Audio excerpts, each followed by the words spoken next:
Hello and welcome to BizTech on Ghana Web TV, where we bring you business news that made headlines during the week, as well as an exclusive interview. My name is Na Oyokote. Now, Ghana is fast becoming a lucrative investment hub in Africa thanks to the launch of the Year of Return by the government in 2019.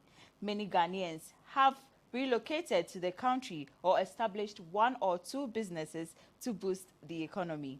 On BizTech today, we speak to a member of the diaspora community in the United Kingdom, Lorraine Wright. Lorraine Wright, I beg your pardon. She tells us how the diaspora intends to boost the Ghanaian economy. My colleague, Amos Kofi, has the reports.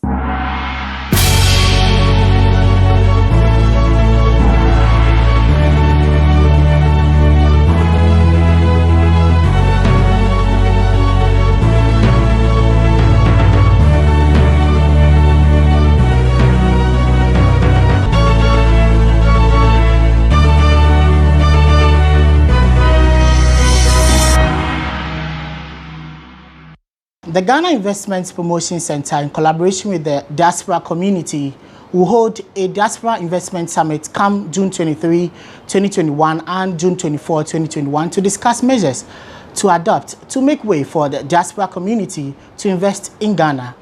On BizTech today, we are speaking to one of the members of the community to discuss these investment opportunities. Her name is Lorraine Wright. Thank you very much for joining us on BizTech today. Thank you for having me. All right. So, which part of UK are you coming from? I'm from London. I'm from London, yeah. Okay. Are you there with your family or? So I live by myself, but my family is there. So my mum lives in Ghana, my dad lives in Ghana. I'm sorry.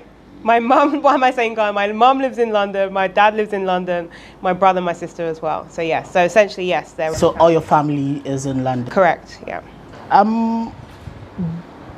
I mean, do you think that Ghana is the best place to do these investments and all that? Absolutely. I think right now the time is now. When we were younger, it wasn't cool to be Ghanaian. And now it is the in thing. Even Nigerians want to be Ghanaians, you know? And so I think right now is opportunity for a lot of people that will look to go back to Ghana and look at some of the opportunities that are there. So, is it that you grew up here and you went to London, or you were born in London? I was born in London. Yeah. Visiting, do you often visit with your family, or you only come alone and then go back and all that? Because obviously you are not really a Ghanaian because you don't have a Ghanaian passport. I do have a Ghanaian passport. You have a Ghanaian passport and a British passport. Yes, please. Yes, I do. A dual citizen. Correct. Yeah. So do you come and visit your family? Yeah. I mean, I was coming back and forth. I was going back and forth to Ghana with my family for, until I kind of reached my adult age. And then it got to around 2012 and I was going to Ghana with friends, every year visiting. And then I started to see more and more opportunities. So going to Ghana for the last almost 10 years by myself or with friends, I started to have an idea of what it takes or what it means to be in Ghana.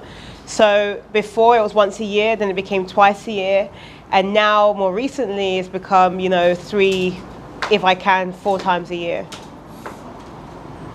One would say that Ghana is not the best place to invest because there are no opportunities and all that.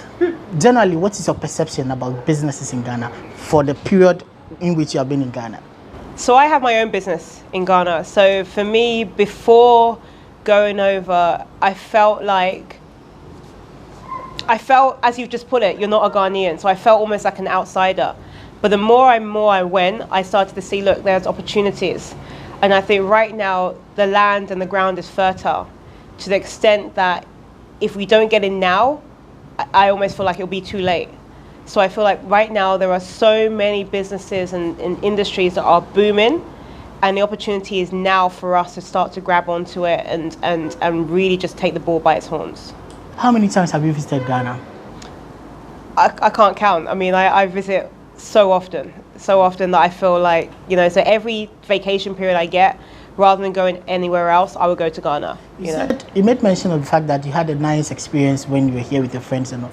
Generally, the feeling How would you describe it, merging that with your business and all that? Because obviously you came to have fun, and also you have a business now. So the two, how do you cope with it? Before, I didn't go to Ghana with a mentality of business. I used to go to relax, enjoy. You know, every time people from the outside go to Ghana, they tend to see it as a place it's cool to relax. It's an opportunity for you to just get away. But the more and more I came, I started to realize, look, there is so many business opportunities here. I need to get stuck in. And so as I started to discover, maybe there might be a few days that I'll spend with friends having fun, but the rest of the time would be focused on my business, focused on looking at new opportunities, and really just immersing, you know, simulating myself with the environment as opposed to going out and having fun. And I feel like finally I can understand Ghana from a living perspective as opposed to a, you know, going and coming perspective. When I go to Ghana, I don't see it as I'm just here, I'm just going to Ghana to have fun. I see it as here is now an opportunity just to assimilate myself as a Ghanaian. What kind of business do you run? You mentioned you have a business. So I have two things that I do predominantly in Ghana. Well, I have a few things that I do in Ghana. So I have a beauty spa called Leona Nails, which is based in Labone. I started that at the beginning of 2019. It was very difficult to start that, especially, you know, you're starting a business even though you're not in the country. And I also am the head of sales for an agri-tech startup called Grow For Me. So they focus on bringing in external capital to individuals that are maybe based. We see ourselves as the Uber of agriculture, almost as a platform that enables anyone wherever you are in the world to invest in farming. You don't have to be in Ghana, but we basically marry your sponsorship with a farmer in Ghana who can develop and build and grow the crops on your behalf. How does a farmer in, let's say, Asawasi West constituency in a village somewhere have this opportunity? Like, how do they take the advantage of the platform you guys are creating to make their produce visible? Good question. So we tend to do a lot of work with outgrowers. So a lot of our team are on the field. They're visiting the western region, northern regions, eastern regions. I've personally visited some of the farms myself. And literally, you can be in your truck, our 4x4, driving through with our signs, Grow For Me, and you'll have a farmer screaming at you to find out more because they can see the logos about agriculture. And they'll literally ask you more, you know, how can we get involved? So we are both proactive and reactive. So we reach out to a lot of outgrowers. We tend to work with outgrowers or farmers that have only had, that have experience growing the crops that we grow. You know, I had the privilege of going to Tamale around Gushagu, the northern regions. And I met a farmer there who said, I asked him, how many acres of land do you have access to? And he told me, I've got access to 14 acres. I said, how much do you grow? He said, he only grows 6 acres. I said, why? Because he doesn't have the resources and the finances to grow to the full capacity. So by working with Grow For Me, we're able to bring him that external capital that he very much needs to help grow to his full capacity. And that's really what Grow For Me is all about. Okay, with regards to businesses in Ghana, I asked you earlier your general perception. What do you think Ghanaian businesses can do differently to improve? Because you mentioned the fact that the Ghana is a platform for you to do business. But what do you think we can do differently for us to improve? I think number one, you know, a lot of the reasons why businesses externally do quite well is they have access to affordable capital. And I think in Ghana it's very difficult for people to have access to capital. So when I say capital, I mean it could be in the form of credit, so a loan facility. But I see that in Ghana, you know, you're getting loan facilities 20%, 25%, 30%, or 3% a month and more. And so it's very difficult for some businesses to actually thrive because they are unable to kind of go out and get and afford those credit facilities or those loan facilities. Secondly, I think it's really having the ability to identify or have access to the right resources to support them, whether it's in workers. I mean, I found that very difficult with my beauty spa. It's been very difficult to find the right workers to work with me, who also have the mentality that they don't just come and go, they're in it for the long run. And what I've seen very difficult, and I don't want to speak on behalf of all Ghanaian businesses, but there tends to be a lack of loyalty. And if there is some kind of mentality that we can work for the long term for the longer and the greater good, then I think that'll be something that will benefit. And a lot of that is from top down. You tend to see businesses that will boom in a certain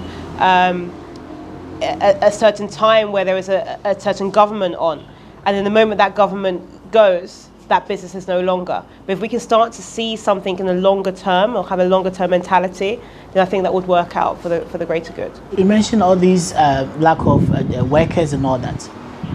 What are some of the tips you could share with us as Ghanaians that is different? Because obviously what you said is one of the major problems. In the UK, you do so many things and there are lots of opportunities there. What are some of the tips you can share with us? Some of the things about us coming from the UK, we do have the mentality that, I'll give you a prime example. If we go and work somewhere, right, and we're looking for a job, we understand that we can't just, if we're going to leave the company, we can't just leave the next day, right? I've had workers that will come to me, they'll work with me, they get their salary on Friday, they have left on Saturday. And so that impacts me as a business, right? Whereas in the UK, I have the understanding that I have a notice period that I have to fulfill. So I think it's also important that people understand that, you know, you can't just leave a business the day after you receive your salary. You have to hand in a notice. That's just one example.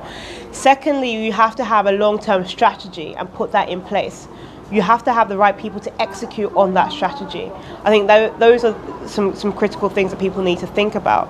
I think as well, you need to understand that it's not as much as there being a competitive landscape, we all need to work towards a greater good. And what I see in Ghana is that everyone's competing against each other rather than sometimes working together, building the ecosystem together. So you can be in the tech industry, how can you work together? You can be in the beauty industry, how can you work together? So I think there's ways and means that us in the UK, we tend to look at ways and means for us to collaborate. And I don't see, again, I'm not generalizing here, but I see there's a gap in terms of opportunities for people to collaborate and see how you can build the ecosystem together. I want to understand something. The diaspora has favorable conditions. You can do your investments in the UK and all that. You can invest there and do your businesses. Why Ghana? Why are we coming back? Why are we going back to Ghana? I tell anyone in Ghana, when they say, oh, I want to run to UK, I want to run to America, or run to wherever, don't. The opportunities in Ghana, I believe, are so much more than in the UK. Fine, we have access in the UK to cheaper capital, cheaper loans, cheaper credit. Fine, I understand that. Let's go and get that access to that capital, to that, and bring it and take it over to Ghana. I think there's opportunities in agriculture, opportunities in oil and gas, opportunities in real estate, opportunities in private equity, opportunities in tech, opportunities in beauty, opportunity in fashion. There's opportunities across the board. I think because the UK and America and other Western societies, they're more mature in terms of businesses. It means in Ghana, the opportunities are a little bit more fertile, meaning that there is an opportunity for us to get in, right? Whereas things have progressed a little bit more there. So it's a lot harder for us to start with something small for it to blossom. Whereas in Ghana, you can start with something small and that will manifest itself far much more. I've seen more money in Ghana, not saying in my hands, but seeing it with my eyes than I've ever seen in the UK. You spoke about opportunities. What are some of these opportunities the diaspora see that we those in Ghana, we don't even see them? And you make the decision. Clean your glass as well, because I don't see them. But you see them and you want to come in. What are some of these opportunities you see? I can get into an Uber, and by the time I've reached my destination, I see opportunities. That Uber itself is an opportunity for myself. I started the Uber business because I got into an Uber car and realized that people can buy an Uber car and give it to a driver to drive on their behalf. So now I have a fleet of Uber cars. Do you see? So that in itself is an opportunity. I can go and buy a car from outside, ship it to Ghana, find a driver to drive. That is an opportunity. I'll drive down the street and I'll see billboards. Is that an opportunity for us to do something? I'll drive down the street, I'll see some uncompleted buildings. Can you overtake that building to maybe do something? There was so much opportunity, but honestly, a lot of us don't know how to, the difference between us and, excuse me to say, but yourself, is you have the connections. We might not necessarily have the connections. So if we can partner up together somehow, we can certainly do something good. There's opportunities in agriculture. I realized during the pandemic, when the Ghanaian GDP, when GDP in Ghana was going down, the proportion of agriculture in the GDP was increasing. So it's showing that there's an opportunity in agriculture and agribusinesses. So how do we get involved in that? There's opportunities in real estate. Let's bring private equity businesses, opportunity in tech. Look how Twitter has bring their headquarters over to Ghana. Why? Because they see an opportunity in Ghana. Volkswagen brought their manufacturing unit into Ghana. Why? Because they see an opportunity in Ghana. The ease of doing business and the landscape favors certain structures like that. I just see there's so many opportunities here. There's so many opportunities for people to just give back. It might not be initially profitable, but that seed that can be sown very early on can manifest itself 10, 20 years down the line, right? And so I think so these are some of my 2 pence in terms of what I believe. Obviously, there are a lot of opportunities in Ghana that we need to tap into them. But we'll go for a quick commercial break. When we come back, we'll continue the conversation.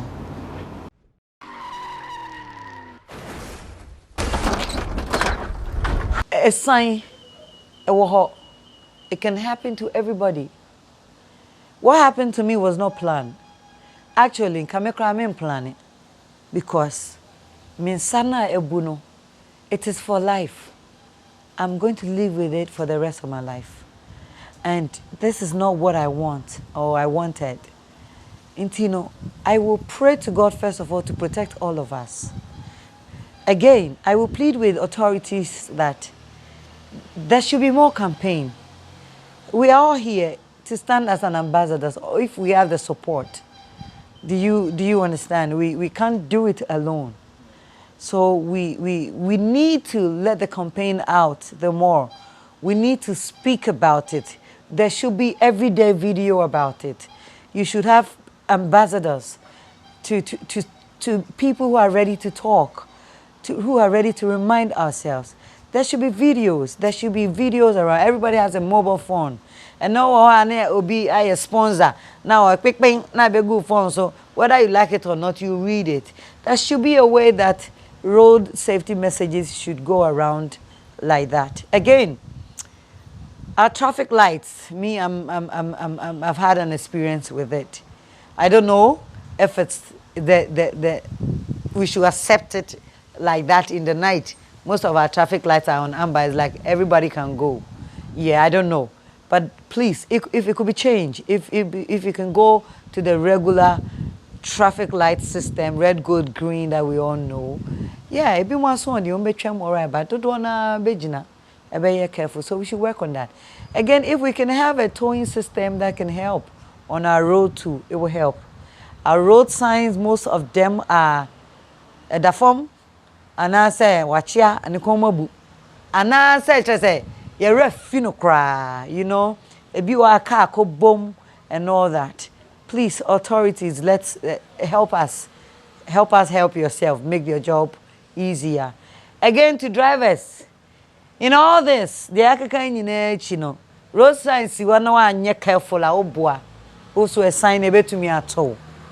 Into ye careful. Ya pam cho Kumasi Accra road at Demua ko shoka ho de ne fa ko but overtaking rough any ye kasa wo phone so na ye drive na ye send message ni ade no ye nyina every day ye bi we can't be hypocrite ye nyina ye bi inti ya pa ye nyina ho cho ye njai ye nyina ye njai na ye nsre awrade no mbo en ho ban corona ba ye ntumi Emfa a sign way in some account to hey 35 people fear death. Hey, Sabra for Miss Ropa in Timpacho. You're careful. Thank you very much for this opportunity, Ghana Web. Hi, my name is Nanama McBrown. I'm proud to be part of Ghana Web Road Safety Campaign. Please do the right thing. Save a life. Brim.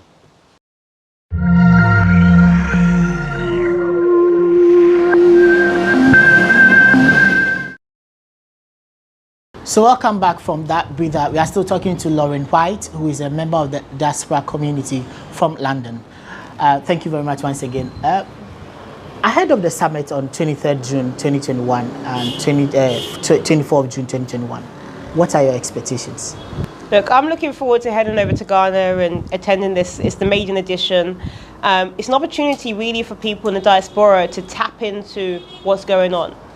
I'm expecting that there will be an opportunity for anyone to, you said, you know, what are the things that you can't see that I can see? I want there to be, there's things that I don't even see. So I want there to be an opportunity that we can all come together and we can all, as Ghanaians say, shine our eyes so we can see what those opportunities are. But also for us to connect, collaborate. There could be something that you're doing that I might not know, be like, wow, we can collaborate and join forces on that. I also am expecting opportunities to just learn more about the landscape. I want us to move past just talking, but action. I want us to move past just hearing about these opportunities, but seeing what we actually need to do to start being part of those opportunities. There are people like me, or people, you know, that have more access to capital, that we want to know, what is a person with £100 or the $100 going to be able to do? What's a person with $500 going to be able to do? What's a person with $100,000 going to be able to do? $1,000, $1 million, $10 million going to be able to do? If we can break it down to understand what are those various areas that we can slot ourselves into and understand, and then meet the relevant people so we can start working on those, it'll be amazing. It'll be amazing. Connections, networking, I'm expecting all of that. I spoke to a woman from the US some time back, and about 2 weeks ago, and she said that there are a lot of barriers that is preventing them, you in the diaspora, to come and visit the country and invest. Because according to her, she tried coming to Ghana during the year of return last year and to invest, and then she was told that because of the election, they don't know, the government doesn't know if they will stay in power or not.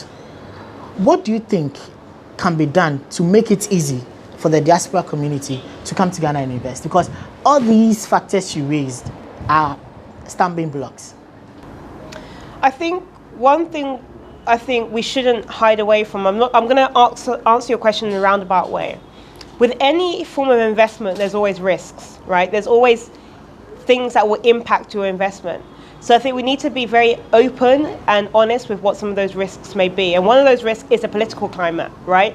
So what we've seen in Ghana is that NPP could be in power, they finish their 4-year term, NDC come in, and then contracts change. And I've seen it with my own eyes. I wonder, why does that happen? We're not used to that in the UK. In the UK, if the Conservative Party are in power, and you have a contract to do something, you will do that contract until you've delivered on the results, not until the Labour Party come on board. And that needs to change, right? So I think that is just something we need to understand, right? But in terms of specifically to your question, is that those barriers, it could well be, I mean, I remember when I was trying to even ship a car, they were charging me more to ship a car because I didn't have a Ghanaian passport, right? So I think since MPP came back into power, they've changed that. They've made it more transparent with duties and clearing, etc. So it's a lot more easier. But I think if there was a way that we all have a level playing field, you as a native Ghanaian and us in the diaspora have a native playing field, that what you have access to, I have access to, and vice versa, that is a barrier removed.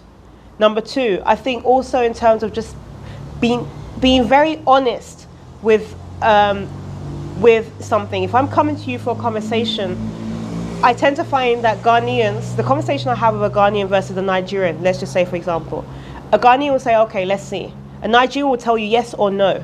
We're not honest with ourselves enough to say yes or no. And we need to move away from being in the middle, but being from a yes or a no. So we're very clear with how we're going to do business. That's another barrier that I see exists. The capital, what I've told you about the credit facilities, right? When you're in Ghana, the access to loans, it needs to be more accessible. You can't be charging 20%, 25% for a loan facility. We're not used to that in the diaspora. We see, you know, maybe maximum 8% on the pound, 9%, 10% for business. And that is something that's a barrier for us all when we're in the diaspora and come to Ghana. I see some people might have a language issue. I'm not the best with speaking Tree, but I understand everything. But it doesn't allow us to flow because of my barrier. Do you see? There could also be the fact that they hear my accent. They're already charging me more. So sometimes what I will do is I have 2 phones. I'll message the person first on WhatsApp with my Ghana number to make sure I'm getting the answers I need before I'll call them and they hear my accent. Because I want to make sure they flow with me as a Ghanaian rather than as a diaspora first. So these are some of the small things that I've seen. Having an opportunity to just have more open conversations with ourselves. So we are all, I don't want people competing. I hate that. Let's collaborate. If you have a restaurant, just because someone else is coming to open up another restaurant down the road from you, everyone has to eat, right? So why compete, but rather not collaborate in some kind of way? Of course, you're doing business, you have to make a profit, but let's find ways to figure out how we can collaborate rather than compete with ourselves. Aside agriculture, what other sector do you think we can explore, or you, the diaspora, can explore? I think I always look at it in terms of necessities. What are the necessities in there, in Ghana, or for a human being? You've got necessities in food, everyone has to eat, right? So what can you do in that area? You see people have to dress. What can you do in fashion?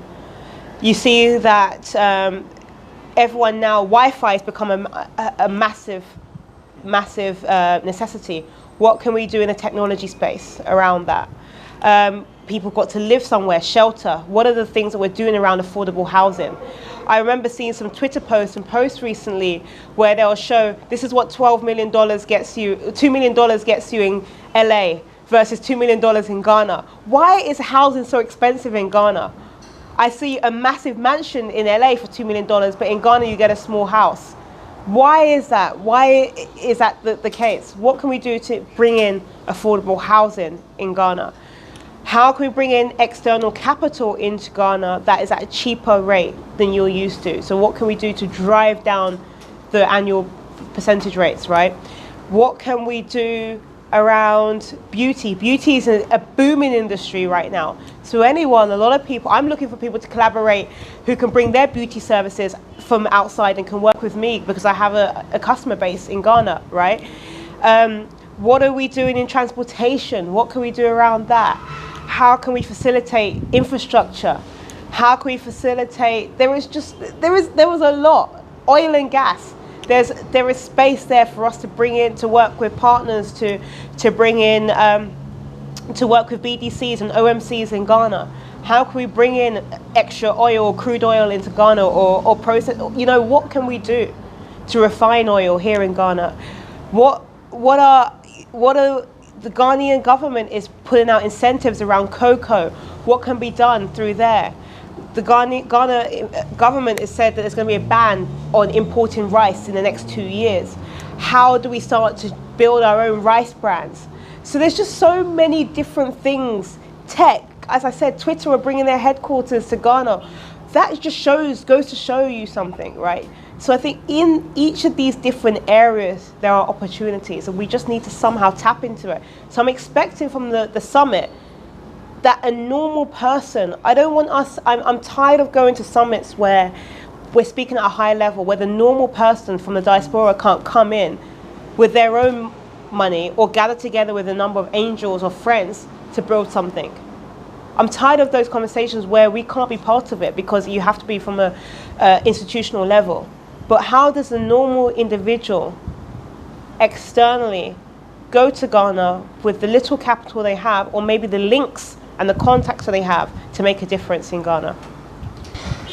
Finally, what's your favorite Ghanaian dish and what's your favorite hanging out spot in Ghana? Wow, my favorite hanging out spot is church. I love my church. I go to 2 churches, Trinity Baptist Church in the mornings, and I go to Omega House, Omega Revival Centre, led by Apostle B.B. Frederick, in the evenings. That's my favorite. I'll be honest, that's my favorite hangout spots. If it's not church, it will be somewhere I can go and chill and eat. I love, my favorite food is jollof rice and chicken. But now before I hated okra. I hated it. But when I went to because of the slime. But then a friend of mine made the most amazing okra soup with benku, and I loved it. And since that day, I can have benku and okra every single day. That's your friend. Is she a fancy or? I think she's an Ewe. Oh, okay. That's why. It's understood. She's an Ewe. That's why. And I was like, wow. I sat back, I was like, those times my mum was making it in London at home, I hated it. She can cook, don't get me wrong, my mum can cook. But I was like, what is this? So from that day, maybe 20 years ago, I couldn't eat it. Since recently, when my friend made that dish, I said, every day I'll eat benku and okra stew now. Okra soup, I love it. Crab, tilapia, beef. Oh my, I'd be missing out. I've been missing out. Wonderful. So, yeah. Okay, so your final words. What are your final words? I am looking for us, this is the new normal. We're entering into the new normal, and I think with the summit, the message is clear. With the new normal, what can we as part of the diaspora do? I don't want to just talk about it, I want us to act. And I'm loving the fact that the summit gives you the opportunity to network, to enter into breakout rooms, to close some deals. I'm looking for people to close deals within the agriculture landscape, in the beauty area, in the real estate area, in the oil and gas area, especially. That is the area that is booming. So these areas, I'm personally looking forward to building connections and just looking forward to even mentor the people that are coming behind me. I want to leave the door open. People that want to find out more about how to invest into Ghana. The little that I know, I'm more than happy to give out. But I also want other people that have gone ahead of us to be open with their knowledge and experience and open the door for us that are coming up behind them. So those are my expectations. Lorraine Wright, you've been awarded an MBE. Tell us about it. Yes, I was privileged enough to be awarded an MBE by the Queen in her birthday honours list for my services to young people in the community in the UK. So for me, it was a privilege and an honour to be awarded the MBE. Thank you so much, Lorraine Wright, for joining us on BizTech today. Okay, obviously we need to tap into opportunities in Ghana and make way for the diaspora community to invest in Ghana. We have to play a role to grow Ghana together. My name has been Amos Eko Kofi.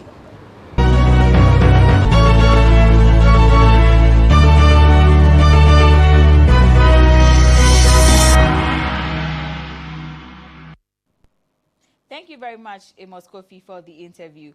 We move on to Tech Bits with Jefferson Seniaza.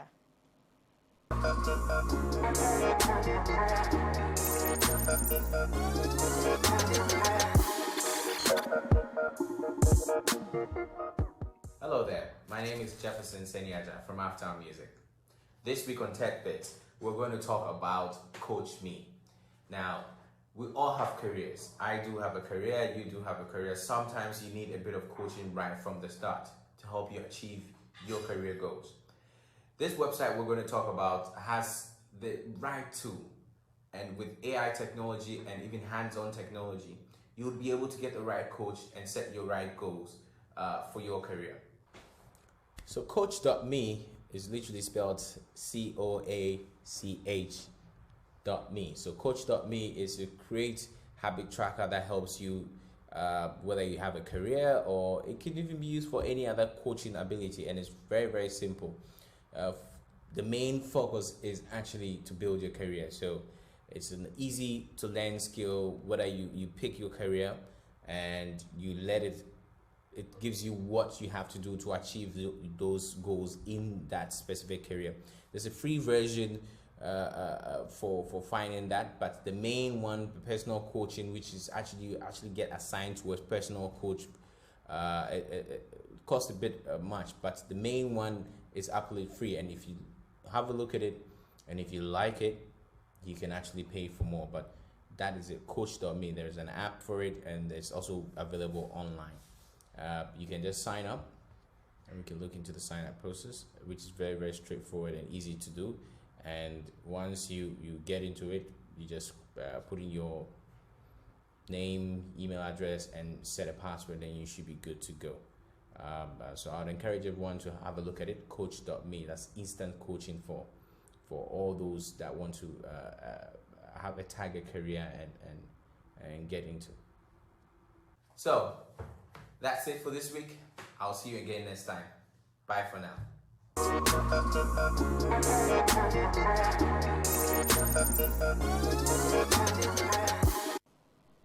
Up next is Biz Headlines.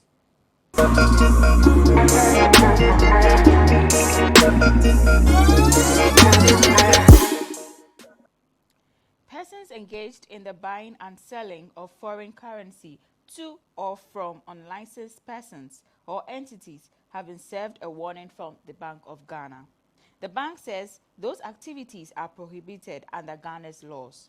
By this, the Bank of Ghana is urging the public to report any such illegal activities to the Financial Stability Department of the Bank of Ghana for further actions to be taken.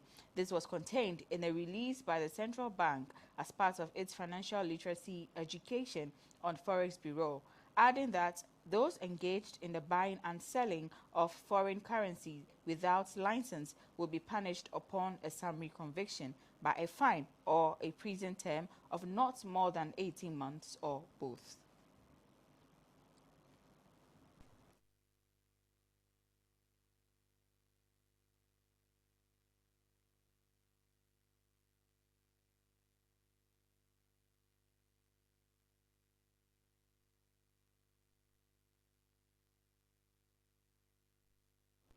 Still on the Bank of Ghana, in the coming days, the BOG will purchase gold from the local market to help shore up its reserves. This marks the first time the Bank of Ghana is embarking on a domestic gold purchasing to augment foreign reserves. The central bank hopes to double gold holdings in its foreign exchange reserves portfolio in the next 5 years. According to the governor of the Bank of Ghana, Dr. Ernest Addison, the bank's foreign reserves has grown steadily over the last 15 years to current level of almost 11 billion US dollars.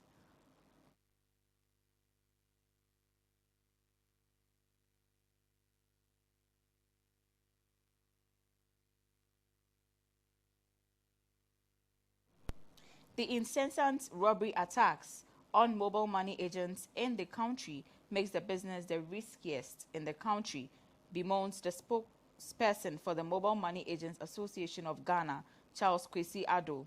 There have been many countless reports of operators of the business who have been victims of robbery attacks, with some killed in the process and many others injured.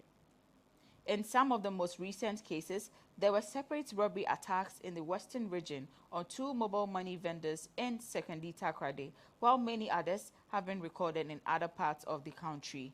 Mobile money is one of the businesses that is the riskiest. Security has become one of the major challenges that we are struggling with. There's a direct burglary, and that is the order of the day, Charles Kwesi Addo said in an interview, stressing that it had become a major challenge that many mobile money operators are battling with.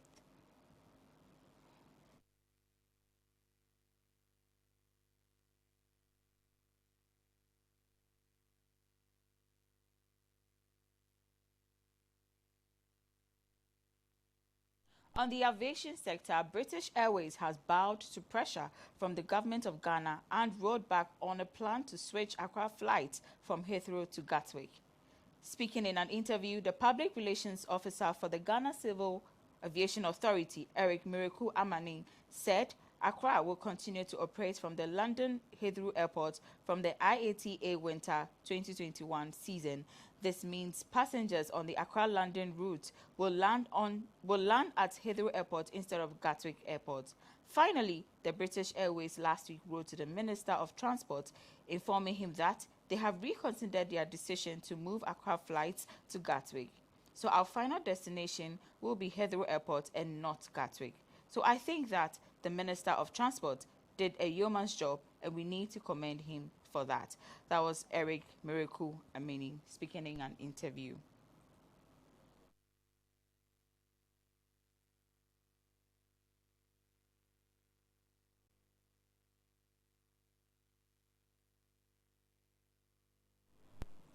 Co-chair of the Abosokan Spare Parts Association, has said the planned relocation is bound to happen in about 5 years' time.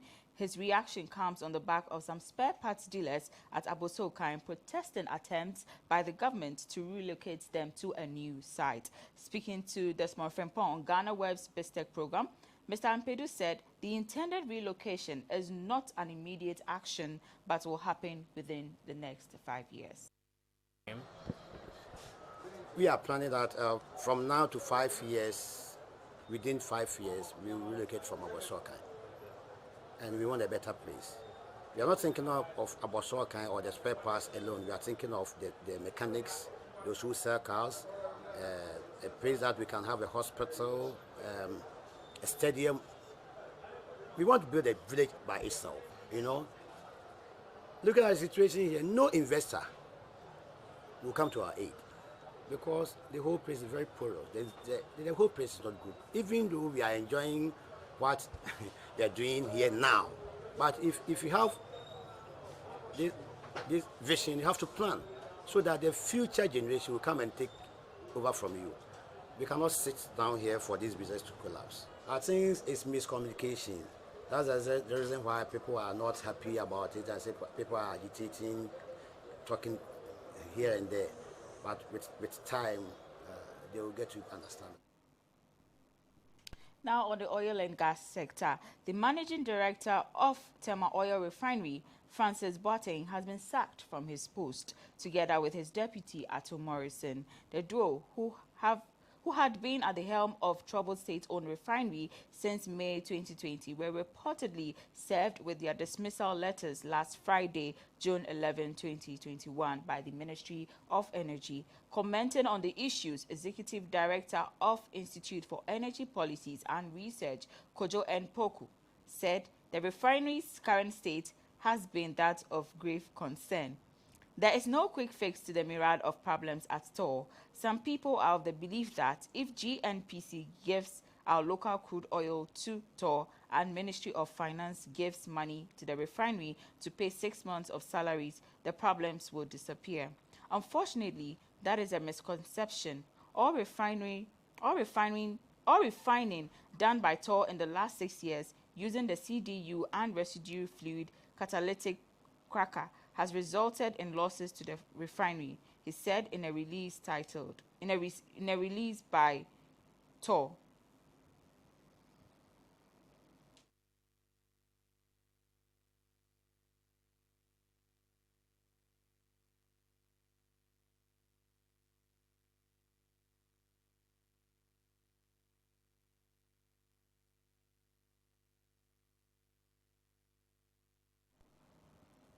The Commissioner General of the Ghana Revenue Authority, Amishadai Owusu Amwa, has announced the implementation of rent tax by end of the year. He noted that the rent tax app will also be designed to track properties, whether it is rented or owner-occupied. According to the Commissioner General, the collection of rent taxes will be made easy with the app, as defaulters will be tracked easily. For the good of everyone, we have introduced the Rent Tax app, which has everyone's data on it. If your name is searched, the app will take us directly to your location, and then when we get there, we will be able to identify whether the property is owner-occupied or rented. This will not make it possible for anyone to hide from paying your taxes. If you have a property you are renting, start paying the rent tax. We should be compliant with this new ideology. Currently, we have started implementing the app at Accra, Kumasi, Tema.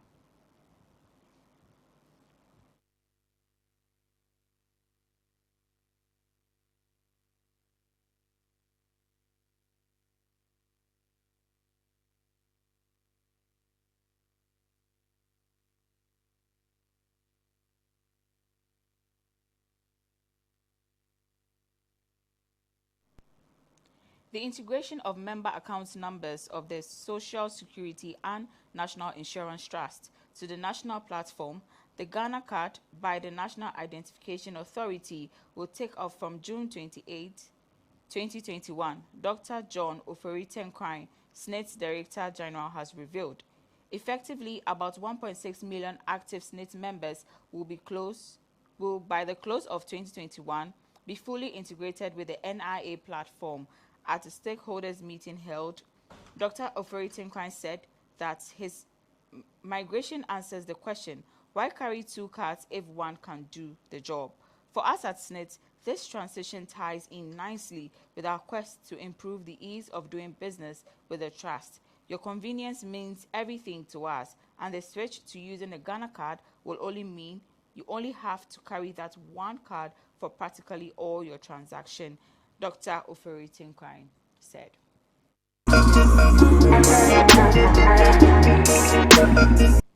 It's a wrap for this week's edition of BizTech on Ghana Web TV. Thanks for joining us, but log on to www.ghanaweb.com for more news stories. Get interactive with us on all our social media pages, Facebook, Instagram, and Twitter. We are at the Ghana Web. Also subscribe to our YouTube channel, Ghana Web TV.